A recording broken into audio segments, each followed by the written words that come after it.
Hey sports fans, Coach Nick here, and welcome to B-Ball Breakdown. Today, we'll go through Game 3, Boston versus Orlando. I've never seen a team give up before in the Eastern Conference Finals, but that's precisely what happened Sunday in Boston as the Orlando Magic fell behind by 15 points in the first quarter. 15 points. That's hard to do, even if you were trying.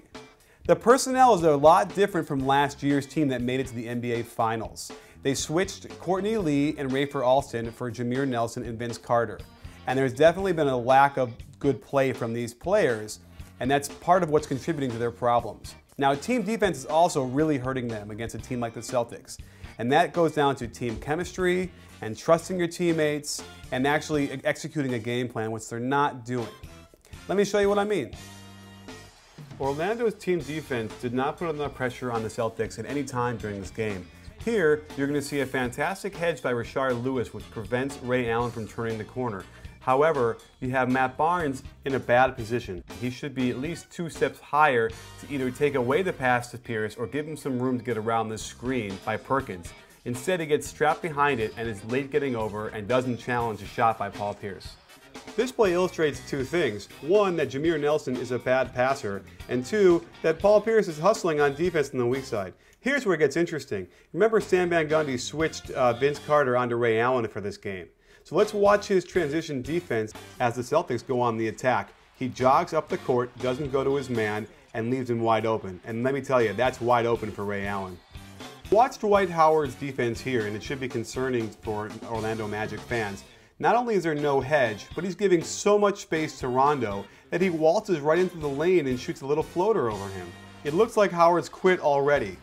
First of all, this is not how you stand on defense on the weak side. Second of all, this is not how you stand on defense on the weak side against Ray Allen. It's a mistake to put Vince Carter on Ray Allen if that's the position he's going to be in to play defense. I'm worried about Coach Van Gundy because here you see Matt Barnes confused, not knowing what the play is, and he's now in the way. They don't look organized. The other problem here is that Jameer Nelson, did I mention, was a bad passer? If you don't hedge on these screens for Rondo, you're going to lose every time. I don't even care if he misses the shot. The bottom line is you have to put much more pressure on their offense. Here's a great example of the Celtics team defense. Kevin Garnett and Ray Allen squeeze the ball, forcing Vince Carter to give it up. Perkins comes over to help, and Garnett slides in to cover for Perkins. At this point, the offense completely and utterly stops, leaving a struggling Rashard Lewis to make a really tough shot. More great Celtics team defense. Here, they're going to set a cross screen with Dwight Howard, and watch how Kendrick Perkins does a nice job covering for Paul Pierce until Pierce can get back to Vince Carter.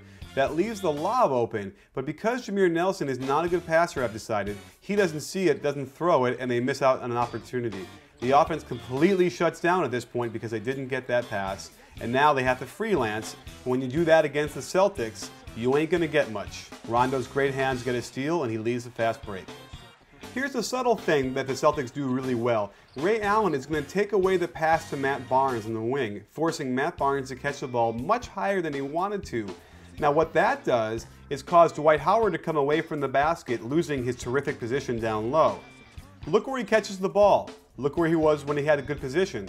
It makes this next move a lot harder because he's starting farther away, all because Ray Allen took away that first pass to the wing. Now this is why this is concerning for Orlando Magic fans. Dwight Howard does not hedge. He should be way up high stopping Ray Allen from turning the corner. Instead, he gets dunked on by Ray Allen, and it was this play that started the beginning of the end for the Magic. This is the bread and butter of Orlando's offense. It's the high screening roll with Dwight Howard. Howard will screen for Jameer Nelson on top and then dive to the basket. Nelson won't give it to him though. He'll fire it on top to Matt Barnes coming across, and then Matt Barnes will feed the post after Howard has gotten great position on his man. Here it is in action in Game 1 when they ran it to perfection. Howard dives, gets great position, and gets a layup. In Game 3, however, you'll see Perkins do an excellent job stopping the ball and then hustling over to meet Howard, stop him from getting position, and then keeping him far enough away to make Howard's shot much harder than it should be. When Dwight Howard doesn't hedge, it's not only the ball handler that's going to get a great opportunity to score, but it also is his man that's in great position to get the pass back and get a layup. Let's count the number of passes Orlando allows the Celtics to make without getting a hand up or putting any pressure on the ball. Note Vince Carter's position on the weak side against Ray Allen. If he's up on him like that, he'll get beat every time because he doesn't know when Ray Allen is going to go. He needs to give himself a head start by taking 2 steps to his left so he can then cut Ray Allen off when he makes his cut. Let's get back to counting the number of passes here. Only good things happen to a team like the Celtics when they pass the ball around like this, and only bad things happen when you let them do that as a defense. Even here, they get the putback after a blocked shot. Watch how the offense stalls after they run their pick and roll. Matt Barnes can't feed the post, no one else moves, so he burps up a 3-pointer with 13 seconds to go on the shot clock. Watch Vince Carter here. As he begins to run down the floor in transition, he starts pointing out the positions as if he is in charge of what's going on defense. However, he gets back in poor position and doesn't see his man and starts pointing to the corner as if that's where he thinks he is, not knowing that he's wide open on the wing. Doesn't close out, they get a wide open shot, and this is where the game starts to really fall apart. If you didn't think Dwight Howard gave up by now, this play should show you that he really did. Orlando looks to be in decent position, except when you look at Jason Williams and how far off he is from Rondo, it makes this pass to Wallace ridiculously easy. It makes Rashard Lewis look like a bad defender when he isn't. Dwight Howard one-on-one versus Big Baby, no double, and he can't score. This is not the offense they need to run. It needs to be high pick and roll where he can dive to the basket and get right underneath it for an easier shot. Look at his numbers. They're pathetic, especially the rebounds, and that has nothing to do with his offense. So there you have it, folks. Orlando does not look good. They're lacking all the passion and fire that normal Van Gundy teams have. They don't play together as a team. Offensively, their offensive sets are dying after 3-4 passes, and they're letting the Boston Celtics just pass the ball around like they're playing catch with each other. And it's not going to happen in this series. In fact, they won't win a game unless they can rediscover some sense of purpose and mission and trust each other on defense.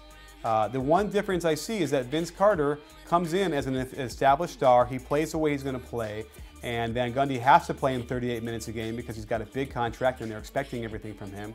And I think it's been a disruption. I hate to say it for Vince Carter fans, but they clearly played better as a team last year when they had Rafer Alston and Courtney Lee in the backcourt.